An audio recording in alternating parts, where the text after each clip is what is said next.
स्वागत है आप सभी का परीक्षा कैंपस प्लेटफॉर्म पर। आज हम हड़प्पा सभ्यता के विषय में विस्तार से पढ़ेंगे, जिसमें हड़प्पा सभ्यता के प्रमुख नगरों, राजनीतिक, सामाजिक और आर्थिक विकास को समझेंगे। तो आइए शुरू करते हैं एक अनोखी कहानी। यह कहानी है हम सबकी, ये कहानी है हमारे अतीत की। आप सभी से निवेदन है, चैनल को सब्सक्राइब और शेयर जरूर कीजिए। आज हम हजारों साल पीछे जा रहे हैं, एक ऐसी सभ्यता की दुनिया में जिसका पता कह सकते हैं कि संयोग से चला। हाँ बिल्कुल। सोचिए 1826 में चार्ल्स मैसन, एक यात्री, उन्होंने कुछ अजीब से टीलों पर ध्यान दिया। और फिर करीब 30 साल बाद 1856 में ब्रंटन बंधुओं ने क्या किया, उन्हीं टीलों से निकली पुरानी ईंटों से लाहौर कराची रेलवे लाइन बिछा दी। कमाल है, मतलब उन्हें अंदाजा भी नहीं था कि वो क्या इस्तेमाल कर रहे हैं। सही कहा। तो आज हम बात कर रहे हैं प्राचीन हड़प्पा सभ्यता जी। और इस चर्चा में हम समझेंगे कि ये सभ्यता खोजी कैसे गई, इसके इतने सारे नाम क्यों हैं, इसका समय कैसे पता चला और इसका जो एकदम शुरुआती दौर था वो प्राक हड़प्पा काल, वो कैसा था। हाँ, और ये समझना जरूरी है कि कैसे इन बिखरी हुई भूली बिसरी सी चीजों को जोड़कर पुरातत्ववेत्ताओं ने एक पूरी महान सभ्यता की तस्वीर बनाई। बिल्कुल। तो मैनसन और ब्रुंटन बंधुओं के बाद अलेक्जेंडर कनिंघम का नाम भी आता है। उन्होंने भी सर्वे किया 1853 और 56 में। जी हाँ, कनिंघम ने कोशिश की थी समझने की, लेकिन जो पहली व्यवस्थित खुदाई हुई वो 1921 में हुई, सर जॉन मार्शल के निर्देशन में। हाँ, राय बहादुर दयाराम साहनी ने की थी, हड़प्पा स्थल पर, जो आज पाकिस्तान के पंजाब में है, रावी नदी के किनारे। और यहीं से नाम की कहानी शुरू होती है ना। सिंधु सभ्यता, सिंधु घाटी सभ्यता, हड़प्पा सभ्यता, इतने सारे नाम। हाँ, ये दिलचस्प है। देखिए, शुरू में जब ज्यादातर स्थल सिंधु नदी के आसपास मिले तो जॉन मार्शल ने इसे सिंधु सभ्यता कहा। अच्छा। 1924 में इलस्ट्रेटेड लंदन न्यूज में। बिल्कुल। फिर जब स्थल सिंधु घाटी के बाहर भी मिलने लगे, जैसे सरस्वती, घग्घर, हाकरा नदी के पास, तो सिंधु घाटी नाम छूटा पड़ने लगा। तो फिर हड़प्पा सभ्यता क्यों? क्योंकि पुरातत्व में एक रिवाज है, एक परंपरा है कि किसी भी नई संस्कृति या सभ्यता का नाम उस जगह पर रखा जाता है जहां वो सबसे पहले खोजी गई, और वो जगह थी हड़प्पा। अच्छा, इसलिए ये नाम सबसे ज्यादा सही माना जाता है। हाँ, हालांकि दूसरे नाम भी चलते हैं। एम.आर. मुगल ने बृहत्तर सिंधु घाटी सभ्यता कहा, गॉर्डन चाइल्ड ने इसे प्रथम नगरीय क्रांति कहा, इसके शहरीकरण को देखते हुए। और वो सरस्वती वाला नाम? हाँ, कुछ विद्वान उसे सिंधु सरस्वती सभ्यता भी कहते हैं, क्योंकि घग्घर हाकरा क्षेत्र में बहुत स्थल मिले हैं, और कांसे के औजारों की वजह से तृतीय कांस्य युगीन सभ्यता भी। तो ये नाम असल में इसके विस्तार और हमारी समझ के विकास को दिखाते हैं। सही कहा। अब आते हैं इसके समय पर, इसकी डेटिंग पर। हाँ, ये कैसे पता चला कि ये कितनी पुरानी है? शुरू में मार्शल ने मेसोपोटामिया के सारगोन अभिलेखों से तुलना करके अंदाजा लगाया था, करीब 3250 से 2750 ईसा पूर्व। पर ये तो अंदाजा था। बिल्कुल। फिर आई कार्बन 14 डेटिंग विधि, C14 डेटिंग। इसे विलार्ड लेबी ने 1949 में विकसित किया था। हाँ, उन्हें नोबेल पुरस्कार भी मिला था इसके लिए। जी।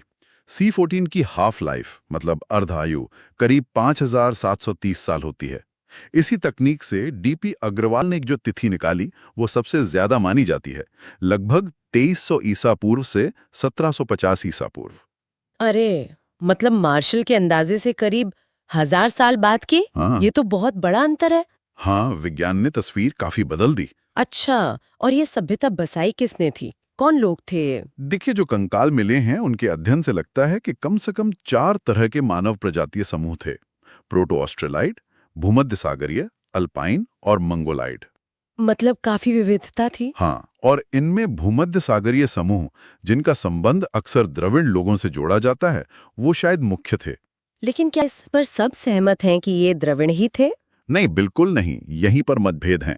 राखलदास बनर्जी इन्हें द्रविड़ मानते थे, बीबी लाल जैसे विद्वान इन्हें आर्यों से जोड़ते हैं। अच्छा, आर्यों से। जी। और कुछ लोग जैसे व्हीलर और गॉर्डन चाइल्ड इन्हें सुमेरियन सभ्यता से प्रभावित मानते थे।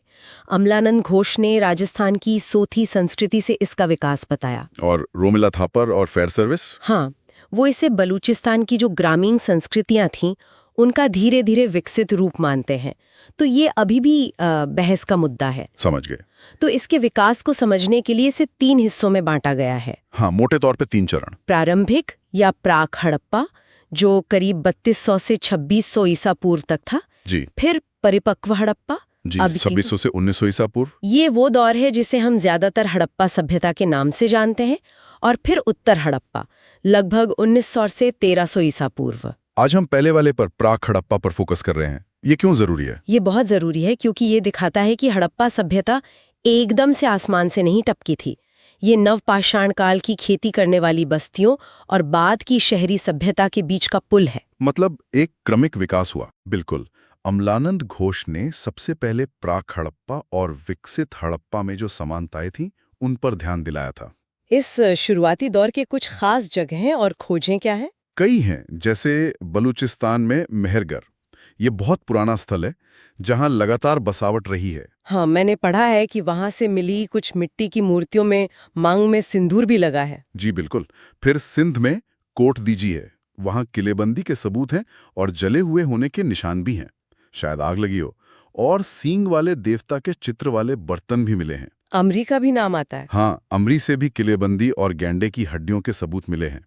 और राजस्थान में कालीबंगा, वो भी प्राक हड़प्पा स्थल है। जी हाँ, कालीबंगा बहुत महत्वपूर्ण है। वहां से प्राक हड़प्पा काल के जुते हुए खेत मिले हैं, शायद दुनिया के सबसे पुराने जुते हुए खेत। कमाल है।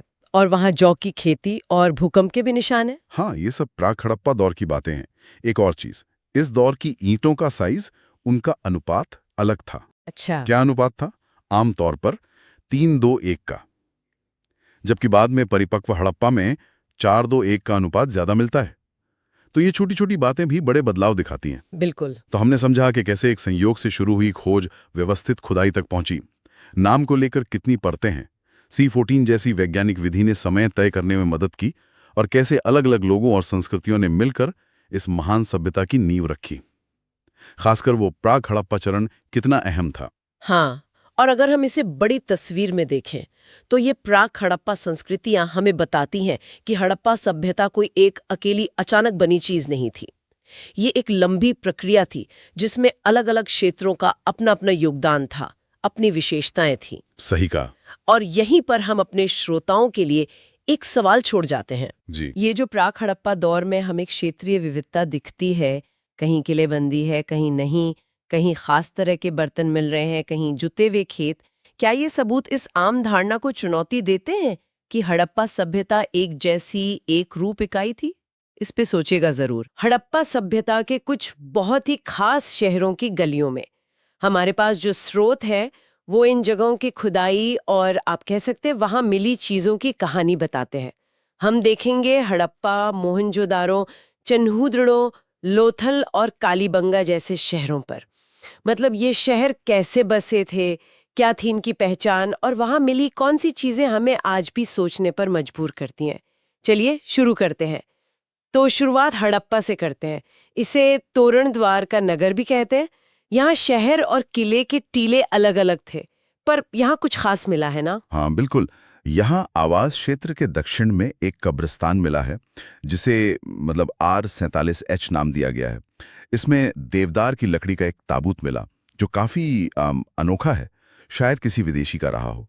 और यहाँ मिले कंकारों में गठिया रोग के निशान भी आम है। अच्छा, गठिया रोग? हाँ, इसी वजह से पिग्गट जैसे विद्वान हड़प्पा और मोहनजोदड़ो को इस विशाल सभ्यता की जुड़वा राजधानियां मानते थे। और वो विशाल अन्नागार 12 कमरों वाला, सुना है लोथल के डॉकयार्ड के बाद ये दूसरी सबसे बड़ी इमारत थी। जी हाँ, ये उनके संगठन का मतलब अनाज भंडारण का एक बड़ा प्रमाण है। बड़े पैमाने पर भंडारण होता होगा फिर तो। बिल्कुल। यहाँ से मिली चीजों में पीतल की इक्का गाड़ी और एक गरुड़ वाली मुहर, पैर में सांप दबाए हुए, और एक मूर्ति जिसमें स्त्री के गर्भ से पौधा निकल रहा है, जिसे कुछ लोग पृथ्वी माता का प्रतीक मानते हैं। हाँ, वो मार्शल ने कहा था शायद। जी, ये सब उनकी कला और मान्यताओं की झलक देते हैं। और हाँ, सबसे ज्यादा लिखावट वाली मुहरें भी हड़प्पा से ही मिली हैं, भले ही हम उन्हें आज तक पढ़ नहीं पाए हैं। आप चलते हैं मोहनजोदाड़ो, यानी मृतकों का टीला। कहते हैं ये शहर बाढ़ से 7 बार उजड़ा और बसा। यहाँ की सबसे मशहूर चीज क्या रही? वो तो बेशक विशाल स्नानागार है। सोचिए, उस जमाने में इसे जलरोधक बनाने के लिए बिटुमिन का इस्तेमाल हुआ था। पहला उदाहरण है शायद ये वाटरप्रूफिंग का। कमाल है। जॉन मार्शल ने तो इसे दुनिया का एक अजूबा कह दिया था। ये शायद किसी धार्मिक या सार्वजनिक अनुष्ठान के लिए इस्तेमाल होता होगा। वैसे शहर की सबसे बड़ी इमारत यहाँ का अन्न भंडार था। अच्छा, वो स्नानागार से भी बड़ा था। हाँ, वो किले के अंदर था। और वो कांसे की नाचती हुई लड़की की मूर्ति, वो तो जैसे हड़प्पा कला का प्रतीक ही बन गई है। साथ ही पत्थर की योगी या पुजारी जैसी मूर्ति भी मिली है। और यहाँ से सूती कपड़े का सबसे पुराना सबूत मिला है। ये भी तो बड़ी बात है। हाँ बिल्कुल, ये उनके पहनावे और तकनीक के बारे में बताता है। यहाँ से पशुपति जैसी मोहर भी मिली है। एक कॉलेज जैसा भवन होने का भी अनुमान है। ऊंट की हड्डियां और घोड़े के दांत भी मिले हैं। अच्छा, घोड़े के दांत भी? जी हाँ। एक रहस्यमयी बात यह है कि शहर के आखिरी दौर में कई कंकाल बिखरे हुए मिले, जिससे मलेरिया या शायद किसी हमले का शक होता है। यहाँ कोई कब्रिस्तान नहीं मिला, लेकिन मोहरें सबसे ज्यादा यहीं से मिली। मोहनजोदड़ो की भव्यता के बाद अब एक ऐसे शहर को देखते हैं जो शायद उसका औद्योगिक केंद्र था, चन्हुदड़ो। सही कहा। ये मनके यानी बीड्स बनाने का बड़ा केंद्र था। यहाँ हड़प्पा के बाद की संस्कृतियां, जिन्हें जूकर और झांगर कहते हैं, उनके भी निशान मिले हैं। अच्छा, बाद की संस्कृतियां भी? हाँ, दिलचस्प बात यह है कि यहाँ कोई किला नहीं था और यहाँ गोल मतलब वक्राकार ईंटें मिली हैं जो कहीं और नहीं देखी गई। ये तो वाकई अलग है। और यहाँ से हाथी का सजा हुआ खिलौना, बिल्ली का पीछा करते कुत्ते के पैरों के निशान भी मिले। हाँ, मिट्टी पर छपे हुए। हाँ। और लिपस्टिक जैसी चीजें भी मिली हैं जो रोजमर्रा की जिंदगी और उद्योग की तरफ इशारा करती हैं। अब गुजरात की तरफ चलें, लोथल। ये तो एक बंदरगाह शहर था, है ना? काफी मशहूर। बिल्कुल। भोगवा नदी के किनारे बसा ये शहर समुद्री व्यापार का एक अहम अड्डा था, शायद पश्चिमी एशिया से जुड़ा हुआ। एसआर राव ने इसे छोटा हड़प्पा या छोटा मोहनजोदड़ो भी कहा है। अच्छा। यहाँ की सबसे बड़ी पहचान है जहाजों की गोदी या डॉकयार्ड। यहाँ मिली फारस की मोहर इस व्यापार का सीधा सबूत है। और हाँ, चावल का पहला सबूत भी लोथल से ही मिला है। चावल का पहला सबूत? और यहाँ कुछ जोड़ों की कब्रें भी मिली हैं, जिन्हें कुछ लोग सती प्रथा से जोड़ते हैं।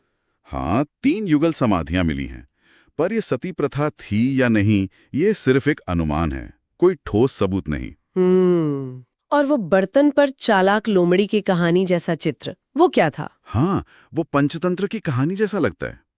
एक और खास बात, यहाँ एक मकान का दरवाजा गली की बजाय सीधी सड़क पर खुलता था। ओहो, ये बाकी हड़प्पा शहरों से अलग था फिर तो। जी, ये छोटी छोटी बातें ही लोथल को खास बनाती हैं। अब आखिर में चलते हैं राजस्थान के कालीबंगा। कालीबंगा मतलब काली चूड़ियां। यहाँ की सबसे अनोखी खोज क्या रही? यहाँ हड़प्पा काल से भी पहले के यानी प्राक हड़प्पा दौर के जुते हुए खेत मिले हैं।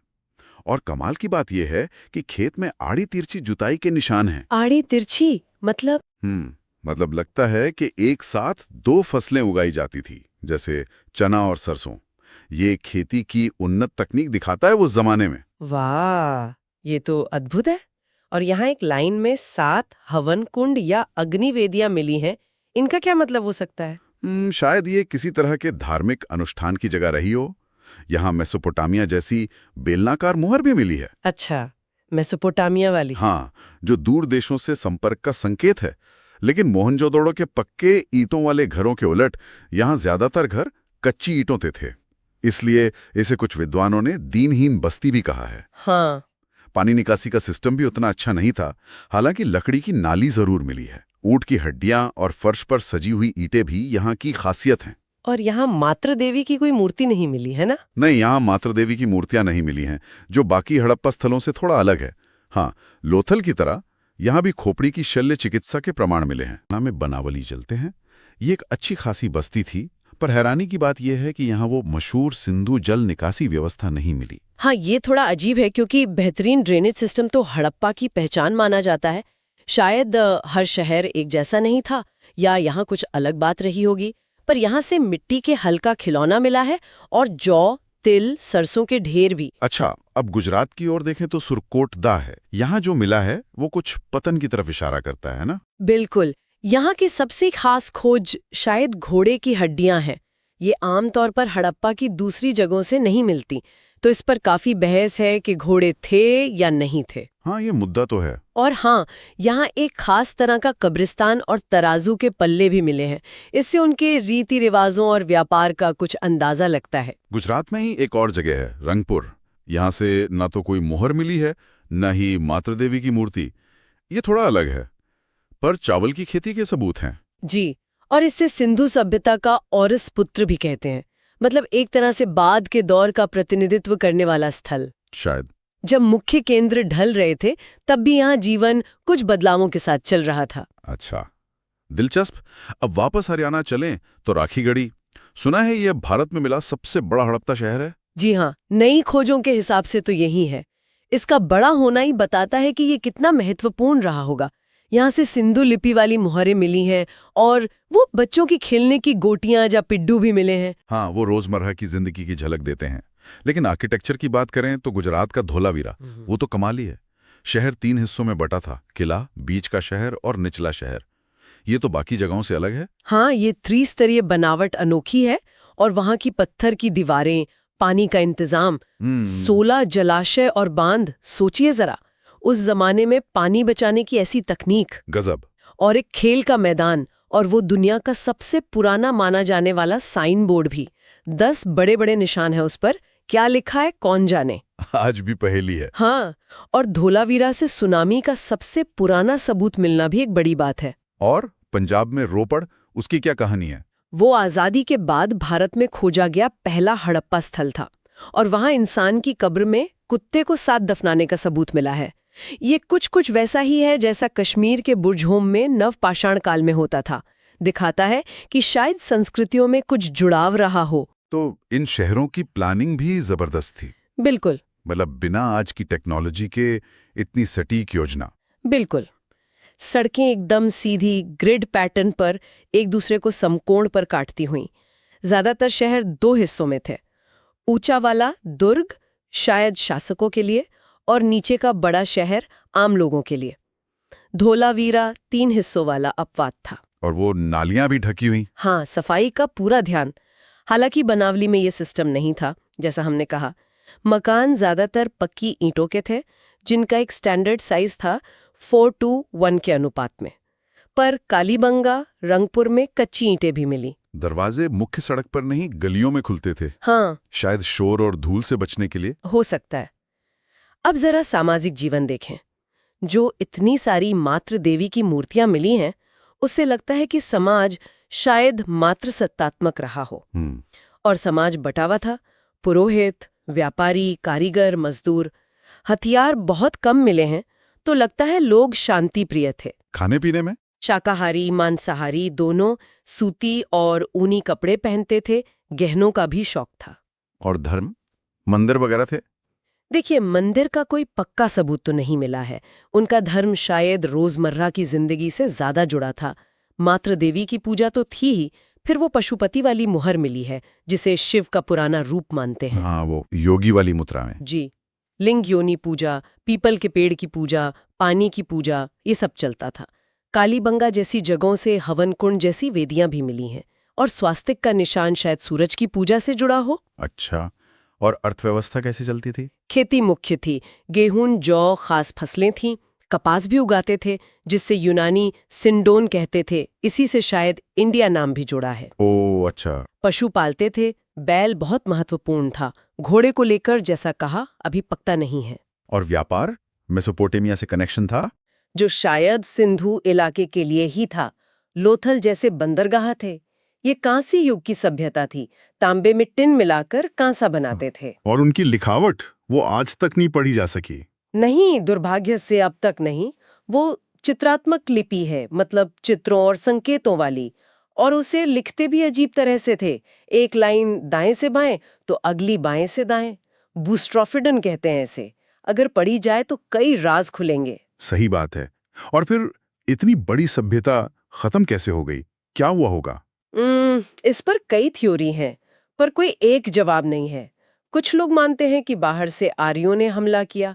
कुछ कहते हैं बाढ़ आई या नदियों ने रास्ता बदल लिया। हाँ, जलवायु परिवर्तन भी एक कारण बताते हैं। बिल्कुल, जलवायु परिवर्तन, सूखा या भूकंप, कोई महामारी फैल गई हो, या फिर धीरे धीरे उनका शासन कमजोर पड़ गया हो। या उन्होंने अपने पर्यावरण का जरूरत से ज्यादा इस्तेमाल कर लिया हो। शायद इनमें से कोई एक वजह या कई वजह मिलकर जिम्मेदार रहीं। तो इन प्राचीन शहरों की कहानी, उनका जीवन, उनकी प्लानिंग और उनका अंत, ये सब सोचना ही कितना अद्भुत है। बिल्कुल। और ये हमें एक बहुत बड़े सवाल पर छोड़ जाता है।